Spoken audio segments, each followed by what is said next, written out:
Assalomu alaykum hurmatli obunachilar. Boyaginde botiringdan topdim yana ko'chatimizdan chirigan akalar.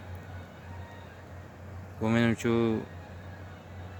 uzgandan ham balkim bo'lishi mumkin. Boya aytganingiz mana bandini bachka qilganimizdan qarang, masalan mana bachka qilingan mana bandini uzganimizda mana shu yerdan tomgan so'ng shuni ustiga tushib chiritadi-ku, mana shu nozdan chiqqan suv o'zimiz bilamiz, dehqon akalar. O'sha tushib mashina chirigan holga keltirdim ekan deb o'ylagandim. Katta ehtimolda shunday deb o'ylagan edim, lekin unga o'xshamayapti. Hozir menimcha bu namlikning o'ta kuchli bo'lib ketishidan, terlash darajasining kuchli bo'lib ketishidan deb o'yladim. Sababiki mana ko'chatga qarab qarang. Hali biron nima sepganimiz yo'q, boshqa narsa bo'lgani yo'q. Mana soatimiz 8:43 bo'lyapti. Mana ko'chatdagi terlashni ko'ryapsiz, suvda qancha anavligan.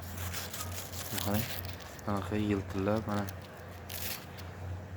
Endi kechagi kunduzlarda suv bergan edik. Dori suv bergan edik. Shtabi tezroq bodringimizni kattalatib, kunning qizig'idan foydalanib hosillarimizni sotib olaylik deb. Menimcha namligimiz darajasi ko'tarilib ketdim ekan desam, unaqa o'lgan o'xshamaydi, loy bo'lib qolmayapti. Lekin shunisi aniqki, yerdan suv parlanib mana shunday terlash bo'lib qo'yadi. Ko'rayotgan bo'lsanglar, tanani o'zida ham bor-da, даже. Mana shu suv menimcha mana shu chirishga olib kelyapti mana shu. Keyin mana qaraysiz. Mana kecha ko'chat mana shunday bodring yo'lingan, kecha terim qilganmiz, qarang. So'laga oqqan mana. Mana bu yerdan bodring olingan. Ko'rsalaringiz, mana shuni suvni ko'ryapsizmi? Qanaqa bo'lib turibdi? Bu suv emas u. Shilimshiq modda bo'lib qolgan.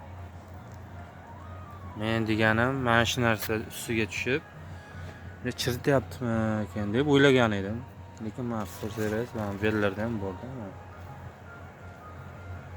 Bu yerda ham bor, bu yerda lekin anaqa olingan joyda ko'ryapman. Men shu katta ehtimolda namlik darajamiz oshib, mana shu terlash hisobidan bo'lyaptimi ekan deb o'ylayapmiz. Nima deymiz? Dehqon akalar eskitdan ishlayotgan, bilgan, tajribasi kuchli, tajribasi eskitdan tajribani orttirib kelayotgan dehqon akalardan iltimos qo'yaylik.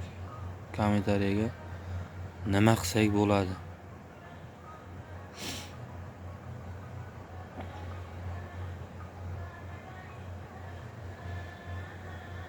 Javob uchun oldindan rahmat akalar.